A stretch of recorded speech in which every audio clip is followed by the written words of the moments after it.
Good morning students, welcome back. Last video में we have seen started the probability, we have seen some examples, right? Now we'll go ahead with the more examples of probability that is fun for you, that is very good and very easy chapter. So now here we'll go not much, just little faster, right? Also, here is one big problem that the questions are too long. So when you watch this video, आपको question की PDF में भेज दूंगी और वो आपको साथ में लेके बैठना है. That you will see the question from that and then do the sums, right? It is not possible to write the whole question every time. It is very much time consuming. So no need to write the question. You just, if you have the textbook, तो आप textbook साथ में लेके बैठेंगे. Or if you do not have the textbook, I will send you the question and then see from that and look the video and watch the video. Then write in your notebooks. आपकी notebooks में भी आपको सारे questions लिखने की जरूरत नहीं है, सिर्फ numbering proper कीजिए. That you keep in mind, right? So now today we'll start the example of textbook. That is example 6 तक हमने कल last video में कर दिया था. Now we'll start with the example 7. Now look at the question. आप question में देखेंगे. Here there are 40 students in class 10. So मैं short में लिखूंगी 40 students in a class 10. Right? Total 40 students हैं. Of whom 25 are girls and 15 are boys. So 25 girls plus 15 boys, total मिला के हो गए 40 student. Okay, the teacher has to select one student as the class representative. Class में monitor बनाना है, class representative she want to make. She writes the name of each student on a separate card. अभी उसका selection कैसे होगा? तो card के ऊपर each student का नाम, एक कार्ड पे एक स्टूडेंट का नाम उसने लिख दिया है. एंड कार्ड बीइंग आइडेंटिकल, और सारे इक्वल कार्ड बना दिए. ईच एंड एवरी स्टूडेंट का एक एक कार्ड पे नाम लिख दिया है. Then she puts card in a bag and stir them thoroughly. एक बैग में टोटल 40 कार्ड्स बना के रख दिए. स्टिर राइट मतलब कि उसको बराबर हिला दिया. Now one card from the bag she select randomly. एक कार्ड बगैर देखे उसने सिलेक्ट किया. What is the probability that the name written on the card is name of the girl or name of the boy? आपको find करना है. Find the probability that name is of girl or of boy, right? तो first of all अगर हमें true event लेनी है तो हम ले लेंगे A is the event that card has name of girl. That is the favorable event हो जाएगी, राइट? तो now B is the event that the card has the name of boy, right? अभी आपको P of A probability find करनी है. A कि हमने जो रेंडमली कार्ड सिलेक्ट किया है उसमें गर्ल का नाम होने की प्रोबेबिलिटी कितनी है. सो गर्ल है कितनी टोटल. तो फर्स्ट विल एक बार हमें फॉर्मूला एवरी सम में लिखनी है. So here is the number of favourable outcomes upon total number of outcomes. That is our formula. चलो अब A is कौन सी इवेंट है? That is of girl की सिलेक्टेड नाम गर्ल का निकला है. तो गर्ल कितनी है? First of all how many girl is there? 25. तो फेवरेबल आउटकम कितने हो जाएंगे? 25. टोटल कितने स्टूडेंट्स हैं? 40. तो total 40. So 25 by 40. So we can say that 5 by 8, right? And if you want to convert that into the point, then also आप कर सकते हैं डिवीजन करके. ना करो तो ऐसा ही रहने दो, चलेगा. Then probability of this B. Now two way to find this probability. If 1 minus 5/8 करोगे तो भी चलेगा. क्यों? क्योंकि सपोज कि गर्ल्स एंड बॉयज है तो गर्ल सिलेक्ट होने की प्रोबेबिलिटी P ऑफ A है, तो बॉयज सिलेक्ट होने का मतलब कि गर्ल सिलेक्ट नहीं हुई है. सो ये उसकी अपोजिट इवेंट हो गई, not A. That means 1 minus 5/8 भी कर सकते हैं और उसे फॉर्मूला से फाइंड कर सकते हैं. फॉर्मूला में क्या होगा? Number of favourable outcomes. Favourable outcomes मतलब बॉयज कितने हैं? 15. So we will write 15 upon total number of outcomes कितने हैं? 40. So that is 3/8 is our answer. If you want to do that 1 minus, here if you want to write, here P of B is what? Find the probability that boy select. Boy select हुआ उसका मतलब कि girl select नहीं हुई है, तो A is the probability that girl is selected. Then we can say that P of B is equal to 1 minus P of A. अगर 2 probability है तो हम 1 माइनस से भी कर सकते हैं. That is the alternate method. P of A is 5/8. So 8 minus 5 that is 3/8. ऐसा भी कर सकते हैं और you can write direct by the formula also. You will get the same answer. Understand that? Do it. Then we'll go ahead. Example 9. इसके question एकदम छोटा सा है, so I will write it here. Harpreet tosses 2 different coins simultaneously. What is the probability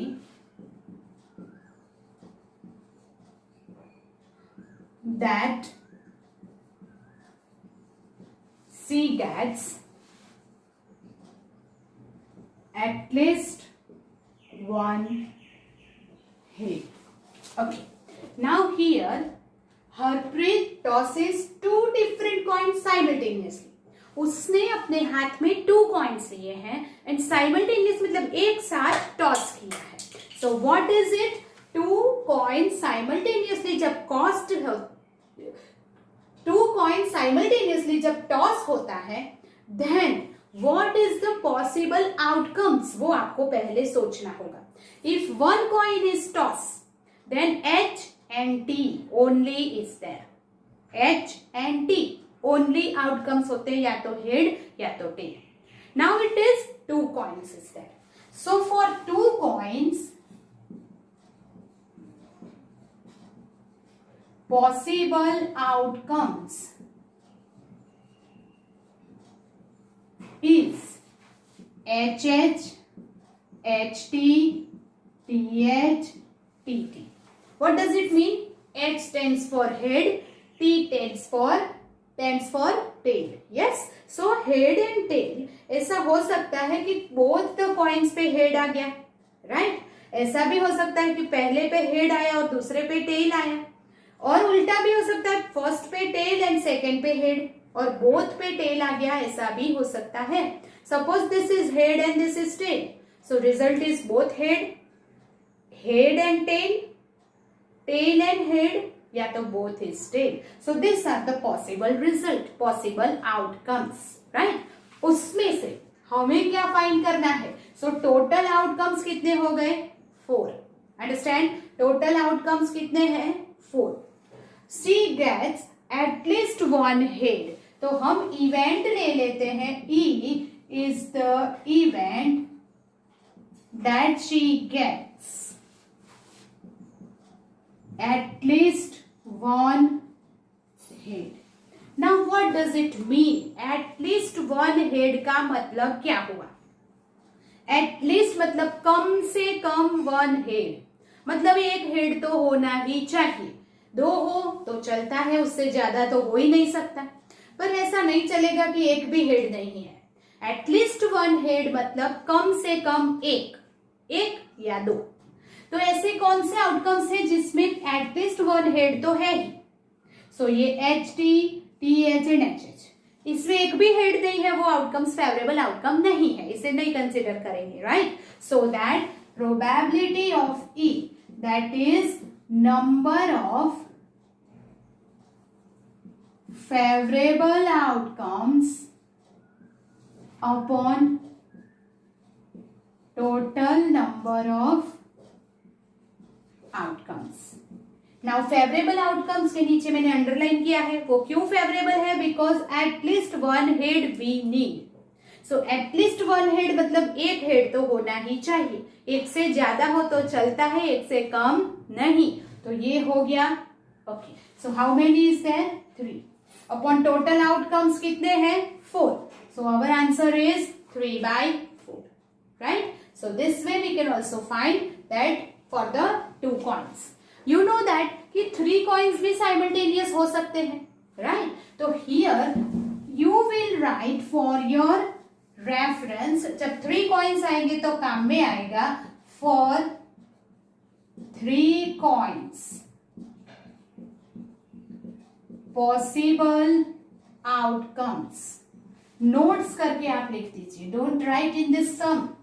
तो here possible outcomes, 3 coins toss simultaneously. तो 3 coins है तो तीनों पे हेड आ सकते हैं, right? So that is H H H. ऐसा हो सकता है, यस. देन एच एच और टी, 2 पे हेड और 1 पे टेल. तो लास्ट पे टेल की जगह एच टी एच भी हो सकता है, हेड टेल हेड. 3 कॉइन है तो हेड फिर टेल फिर हेड, या तो टेल हेड हेड, ऐसा भी हो सकता है. और अगर तीनों पे टेल आ गया तो एक पॉसिबिलिटी वो भी है, तीनों पे टेल आ गई. Then T T H, T H T, H T T. How many outcomes आते हैं? 8 outcome is there. So you can say that पहले 3 एच लिखो, फिर एच एच टी, फिर टी को इधर इधर आगे आगे थोड़े लेते जाओ. ऑर्डर में लिखोगे एक भी पॉसिबल आउटकम्स रिमेनिंग बाकी नहीं बचेगा.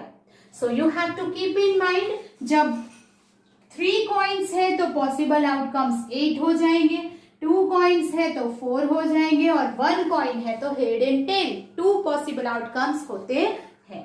सो बाय दिस वे, अगर इसमें से हमें फाइंड करना है कि find the probability to get exactly 3 head, तो एग्जैक्टली 3 हेड क्या है? ये कितने आउटकम्स फेवरेबल हो गए? 1 upon total 8. At least 2 head, at least 2 head मतलब 2 या 2 से ज्यादा हेड होने चाहिए. सो 2 हेड यहाँ यहाँ यहाँ और यहाँ, 2 से ज्यादा. एटलीस्ट 1 हेड, तो 1 हेड तो यहाँ भी है, तो ये सारे आ जाएंगे. नो हेड, नो हेड मतलब क्या? एक भी हेड नहीं है, तो ये आ जाएगा 1/8. Understand that? So by this way we can find the probability of any event, right? So 3 head के लिए हमें 3 कॉइन के लिए ये आपको पॉसिबल आउटकम्स याद रखने होंगे. जो पॉसिबल आउटकम्स हम पहले लिखते हैं, that is called sample space. Here total possible outcomes is called sample space. So whenever you want to start this question, आपको कॉइन वाला क्वेश्चन जब भी आएगा, you have to write the sample space first. आपको sample space पहले लिखना होगा. So this is the sample space for 2 coin. This is sample space for 3 coin. Sample space का मतलब आपको समझ में आना चाहिए. That is what possible outcomes, right? So do it, then we'll go ahead. Example 10. In a musical chair game, the person playing the music has been advised to stop the music at any time within 2 minutes after she starts. एक बार music start हुआ, then within 2 minute वो कभी भी stop हो सकता है, right? Okay. What is the probability that music will stop within first half minute after starting? तो हमें जो भी प्रोबेबिलिटी फाइंड करनी है उससे पहले तो इवेंट ले लेंगे. सो event E is event that music stop in first half minute, right? So probability of E is favorable outcomes upon total outcomes. Now here favorable outcomes जो है वो क्या है, फर्स्ट हाफ मिनट में बंद होना है. सो यहाँ पे जो है टाइम डिस्टेंस की बात हुई है, 0 से 2 minute is our total time, right? उसमें here is 1 minute, this is 1/2 minute. So first half minute में म्यूजिक बंद हो जाए वो फेवरेबल आउटकम है. So that first half minute is the favourable outcome. हम यहाँ पे टाइम की बात कर रहे हैं. तो टोटल आउटकम्स मतलब total time. So total time कितना है, 2 minutes. So that the probability, ये डिनोमिनेटर में जाएगा तो probability becomes 1/4. So this way we can do कि फर्स्ट हाफ मिनट की प्रोबेबिलिटी फाइंड करनी है तो half upon 2 minute. Total time है 2 minute. So 1/2 upon 2 that is 1/4. Then 1 minute की प्रोबेबिलिटी फाइंड करनी है तो 1 अपॉन टोटल टाइम 2, राइट? अगर 1.5 मिनट के बाद बंद करना है तो 1.5 मिनट का मतलब 2 1 = 2 + 1 3. 3/2 upon 2 that is 3/4, like this. So upon total outcomes मतलब टोटल मिनट्स, टोटल टाइम लेना है और टोटल टाइम है 2 मिनट. 2 मिनट के अंदर अंदर वो बंद हो जाना चाहिए. अगर 2 मिनट की प्रोबेबिलिटी फाइंड करनी है तो फेवरेबल आउटकम भी 2, टोटल मिनट भी 2, 2 upon 2 1 हो जाएगा. Like this you can find it, right? Then next question is question 11. That is example 11 is there. So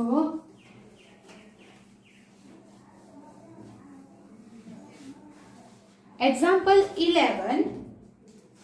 Okay, so that a missing helicopter is reported to have crashed somewhere in the rectangular region shown in the figure. So ये example 11 भी आपको text book में देखना होगा. सो यहाँ पे क्या दिया हुआ है, this is the rectangular field और उसमें कहीं पे रेक्टेंगुलर रीजियन में हेलीकॉप्टर क्रैश्ड होके कहीं पे घूम गया है. What is the probability that it crashed inside the lake shown in the figure. Here is the, what is it, this is rectangular shape given here. यहाँ पे कहीं पे हेलीकॉप्टर क्रैश हुआ है और ये जो है ब्लू कलर आपको दिख रहा है वो है लेक, वो लेक है. तो आपको फाइंड करना है that find the probability that helicopter crashed and वो कहाँ पे, फॉल इन द लेक में पड़ा है. ऐसा आपको फाइंड करना है, right? So here I will draw this one. So this is rectangular reason है और ये है हमारा लेक. उसका जो है मेजरमेंट दिया है, ये मेजरमेंट है 6 किलोमीटर और ये है 4.5 किलोमीटर. ये है total 9 kilometre and this one is 2 kilometre. This is given, right? अभी हमें फाइंड करना है, find the probability that crashed inside the lake. तो इवेंट ई हो जाएगा helicopter crashed inside the lake, right? तो वो कितने एरिया में हुआ होगा, इतने एरिया में वो गिरना चाहिए. That means if you want to find the probability, then you have to find the area of lake and area of this entire region. Okay, so now this is 4.5 and here is 2. So can you say that this is 2.5 kilometer? ये हम लिख सकते हैं.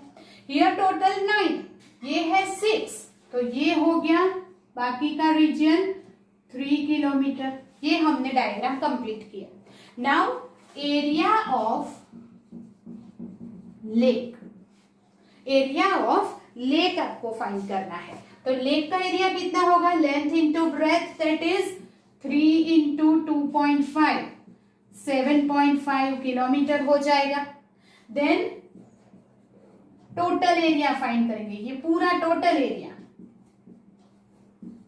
Total area is equal to, that is total length कितनी है 9 into 4.5 and 9 into 4.5 becomes 40.5 kilometer square. This is kilometer square unit of area, right? Now helicopter crashed inside the lake, उसका probability कितना होगा, तो ये एरिया में है upon total area, right?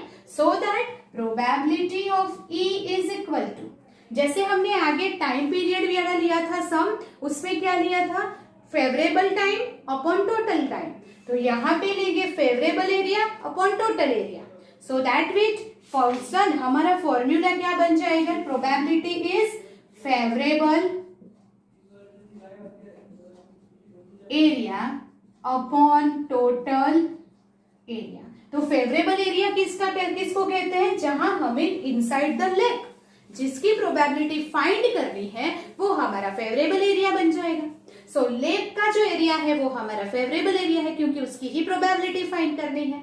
So that here we can see that area of lake क्या है 7.5, so it is 7.5 upon total area क्या है 40.5, so here you can write 75 by 405, yes और नो। अगर 5 से कैंसल करेंगे तो 7/27 हो जाएगा, ओके, 5/27, राइट, 75/405, 15 से कैंसल करो, 15 5 and 27 5 here 15 5 and 15 27 15 cut, so 5/27 is our answer.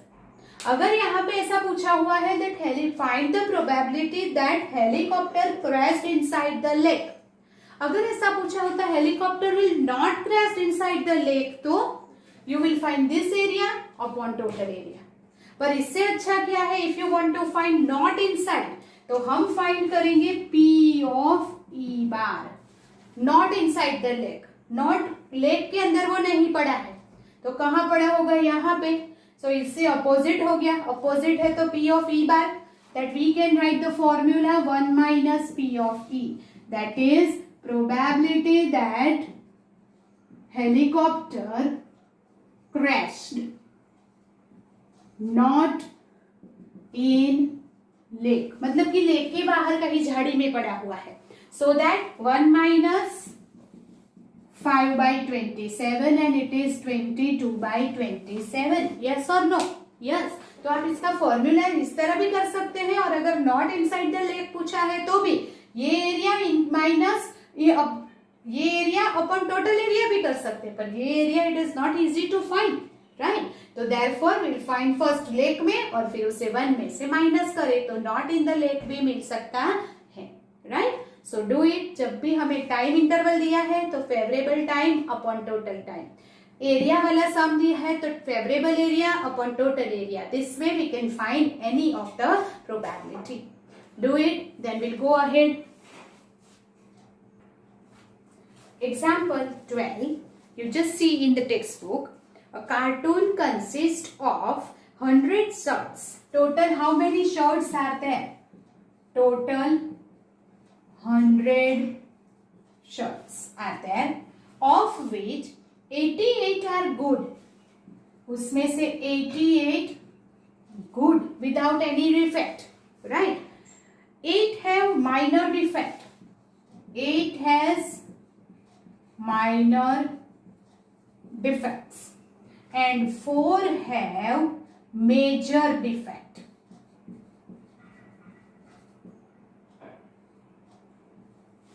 Major defects, right?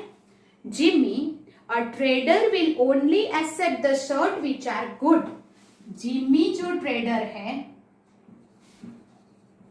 accept a shirt which are good, while Sujata another trader है is reject the shirt. Reject the shirt which have major defect. Okay. Now, what is the probability? So you have to find probability for it is acceptable to Jimmy. It is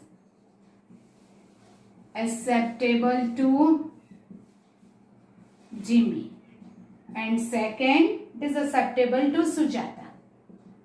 To Sujata. Okay. Now, पहले तो आप question को समझिए. Total how many shirts, box में कितने shirt है, cartoon that is box, उसमें कितने शर्ट है, 100 शर्ट है. उसमें से 88 is out of defect, good condition में है. 8 है माइनर डिफेक्ट है, कुछ प्रिंटिंग मिस्टेक है या वगैरह कुछ माइनर डिफेक्ट्स है, that is avoidable. And 4 have the major defect, right, that is not avoidable. Jimmy एक ट्रेडरर है जो शर्ट खरीदने आता है. Accept a shirt which are good, वो सिर्फ और सिर्फ डिफेक्ट नहीं है ऐसे ही शर्ट एक्सेप्ट करेगा. तो जिमी का एक्सेप्टेबल होने की प्रोबेबिलिटी कितनी है? तो we will take the event E, event that Jimmy accept the shirt. अब उसकी प्रोबेबिलिटी फाइंड करनी है.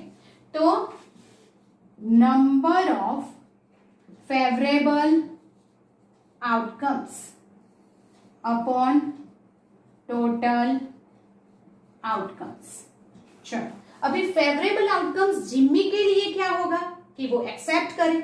अब वो एक्सेप्ट कब करता है, उसकी कंडीशन दी हुई है, जब द शर्ट्स आर गुड. तो how many shirts are good, 88. तो फेवरेबल आउटकम कितने हो गए, 88. So that is 88 upon total outcomes कितने हैं, 100. So that is 100.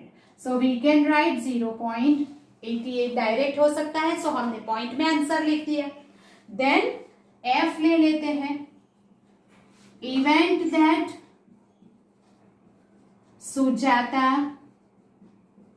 Accept the shirts. अभी सुजाता शर्ट एक्सेप्ट करे उसकी प्रोबेबिलिटी, तो P of F is equal to. अब वो एक्सेप्ट कब करती है, तो हमें एक कंडीशन दी हुई है कि वो रिजेक्ट कब करती है. तो जब मेजर डिफेक्ट है then Sujata reject, otherwise not. तो मेजर डिफेक्ट है तब रिजेक्ट करती है. व्हाट डज इट मीन कि अगर गुड कंडीशन है या तो माइनर डिफेक्ट है तो वो चला लेगी. That means this two is accepted by Sujata, this is rejected by Sujata. पर हमें तो प्रोबेबिलिटी किसकी फाइंड करनी है, acceptable to Sujata. हमें रिजेक्ट से कोई मतलब नहीं है. तो वो किसको एक्सेप्ट करती है, तो good condition and minor defect को वो एक्सेप्ट करेगी, इसे रिजेक्ट करेगी. सो 88 प्लस 8 अपॉन टोटल आउटकम्स हो गए ये. That means 96 by 100, that is 0.96 is the probability that Sujata accept, and 0.88 that Jimmy accept. Accept की अगर पूछी है इसलिए, रिजेक्ट की पूछी होती तो 4/100 करके 0.04 ले आती. पर यहाँ पे एक्सेप्टेबल है तो रिजेक्ट करती है मेजर डिफेक्ट को. तो एक्सेप्ट किसे करेगी, ये दोनों को, इसलिए ये दोनों को फेवरेबल आउटकम बना के ले लिया. You understand that, do it, then will go ahead. Example 13. 2 dice, 1 blue and 1 gray are thrown at the same time. जैसे 2 कॉइन्स का हमने साइमल्टेनियसली लेके फिर उसका सैंपल स्पेस लिखा था, वैसे ही यहाँ 2 डाइस का सैंपल स्पेस हमें फिर लिखना पड़ेगा. Write down all possible outcomes. Possible outcomes जो हम साथ में लिखते हैं उसे हम क्या बोलते हैं, sample space. What is the probability that the sum of 2 numbers appearing on the top? जब एक साथ 2 डाइस को थ्रोन किया है तो ऊपर टॉप के ऊपर जो नंबर्स आते हैं उसका सम 8 है, 13 है एंड लेस देन और इक्वल टू 12 है, उसकी प्रोबेबिलिटी आपको फाइंड करनी है। So first of all possible outcomes लिखते हैं। तो एक डाइस के ऊपर 1 डाइस थ्रोन करते हैं तो उसका पॉसिबल आउटकम्स क्या होगा? 1 2 3 4 5 या तो 6। 1 to 6 में कोई भी नंबर टॉप पे आ सकता है। We have all seen the dice, हमने डाइस को देखा है। तो उसके ऊपर हाउ मेनी पॉसिबल नंबर्स होते हैं? That is 1 to 6। तो 1 to 6 पॉसिबल आउटकम्स है फॉर द 1 डाइस के लिए। जब 2 डाइस साइमल्टेनियसली थ्रो होता है तो क्या होता है? तो फर्स्ट डाई पे 1 2 3 4 5 6, सेकेंड डाइस पे भी ये 1 2 3 4 5 6 हो सकता है। अब जब साइमल्टेनियस हुआ तो वन रिजल्ट ऐसा आया कि हम यहां लिखेंगे सैंपल स्पेस और यू कैन से ऑल पॉसिबल आउटकम्स। कैसे होगा? 1 1, मतलब कि हमने साइमल्टेनियसली थ्रो किया तो दोनों के ऊपर 1 ही आया। That is the possible outcome, right? Then पहले ऊपर 1 और दूसरे के ऊपर 2 आया, या तो 1 और 3, 1 4 1 5 और 1 6 आया। दैट इज पॉसिबल आउटकम्स, है कि नहीं? कि पहले डाइस पे 1 और दूसरे पे 1 to 6 में से कोई भी आया। सो नाउ फर्स्ट डाइस पे 2 एंड सेकेंड पे 1, 2 and 2, 2 3 2 4 2 5 2 6, ऐसे हो सकता है 2 1 2 2 2 3 2 4 2 5 2 6। देन पहले के ऊपर 3, दूसरे पे 1, 3 2 3 3 3 4 3 5 एंड 3 6 हो सकता है। देन पहले पर 4 तो दूसरे पे 1 to 6 में से कोई भी ले ले, 4 6, फिर 5 1 5 2 5 3 5 4 5 5 5 6 हो सकता है। यस। देन पहले नंबर पे 6 आया, दूसरे पे 1 आया, फिर 6 2 6 3 6 4 6 5 and 6 6। This is the total possible outcomes। पहले पे 1 तो दूसरे पे भी 1, फिर 1 2 1 3 1 4 1 5 1 6। पहले पे 2 आया, फर्स्ट डाइस हैव 2, सेकेंड पे 1 2 3 4 5 6 में से कोई भी। First dice have 3, then second पे 1 to 6 कोई भी। ऐसे अगर लिखे ऑल पॉसिबल आउटकम्स तो टोटल आउटकम्स 6 6 करके 36 टोटल आउटकम्स हो गए। This is our total outcomes. Now here, what is the probability that sum of 2 on the top is 8? First का अगर हम लिखते हैं तो event that sum of 2 number is 8. So P of E is equal to favorable outcomes। अभी ये total outcomes में से आपको फेवरेबल आउटकम फाइंड करने हैं। तो कैसे फाइंड करेंगे? 2 नंबर का सम 8 होता हो ऐसे हम पेयर फाइंड करेंगे। तो बोलो 1 6 तो ऐड हो गए तो 7 होगा। एट द मोस्ट ये लाइन में किसी का भी सम 8 नहीं होगा, ज्यादा से ज्यादा 7 ही हो सकता है। तो फर्स्ट लाइन में तो कोई नहीं आएगा। सेकेंड लाइन में किसका सम 8 आता है? 2 6 8 होता है। थर्ड लाइन में 3 5 का 8 होता है, 4 4 is 8, 5 3 is 8 and 6 plus 2 is 8. So how many pair have the sum 8? 1 2 3 4 5. So we will write the favorable outcome 5 upon total outcome 36. That is our answer. That probability we get the sum 8. Then second, हम लेंगे second. F is the event that sum of 2 number is 13. Then आप फिर से find करेंगे सम of 2 number कितना होना चाहिए? 13। अभी सबसे ज्यादा ये है दोनों डाइस पे, इफ यू गेट 6 6 तो 6 + 6 12 होगा। अभी इससे ज्यादा तो डाइस पे हो ही नहीं सकता, इससे ज्यादा हमें मिल ही नहीं सकता। तो ज्यादा से ज्यादा कितना मिलेगा? 12 और आपको प्रोबेबिलिटी क्या फाइंड करनी है 13. That is called the impossible event and therefore the probability is 0 and total is 36. Favourable outcome एक भी नहीं है, किसी का सम 12 से ज्यादा होगा ही नहीं, तो 13 तो मिलेगा ही नहीं. So favourable outcome 0/36, it is 0, right. Then third, less than और इक्वल टू 12. लेस देन और इक्वल टू 12 मतलब 12 सम होना चाहिए या तो उससे कम होना चाहिए. तो ये 12 सम और बाकी सारे का सम क्या होगा 12 से कम होगा. 12 से ज्यादा तो किसी का है ही नहीं. तो लेस देन और इक्वल टू 12 में कौन आता है, ये सारे नंबर्स आ जाते हैं क्योंकि सारे नंबर्स का सम लेस देन और इक्वल टू 12 ही है. So if you take that EFG is the event that sum of two number is less than or equal to 12. So all this is favorable outcomes and therefore we can say that the probability is, how many is there? 36 is the favorable upon 36 is 1. Total is also 36. All this pair have sum less than 30, sum less than 12 and therefore it is 1. और जिसका probability 1 है उसे हम क्या बोलते हैं sure event. So this is the sure event कि जब भी 2 dice thrown करोगे तो टॉप पे जो नंबर आएगा उसका sum less than or equal to 12 ही होगा. It is sure and therefore you get the probability 1. While आगे का जो था 13, that is probability is 0 और 0 probability है, इसे क्या बोलते हैं impossible event. So this is impossible event है. Why? Because कभी भी we don't get 13. जब 2 dice throw करेंगे 13 कभी आएगा ही नहीं. We know that it is impossible event. So this is the all about thrown or 2 dice. अगर 2 coin है तो sample space लिखना आना चाहिए. 2 dice is there तो सैंपल स्पेस लिखना आना चाहिए. So this is the sample space. 1 mark question में कभी कभी सिर्फ और सिर्फ सैंपल स्पेस लिखने का सम भी आता है.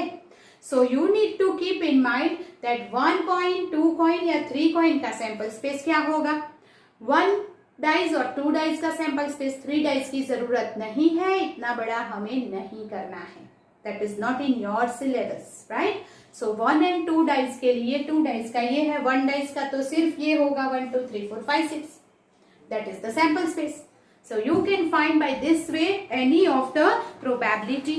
Here is the end of this all examples. Now in the next lecture will start with the exercise 15.1.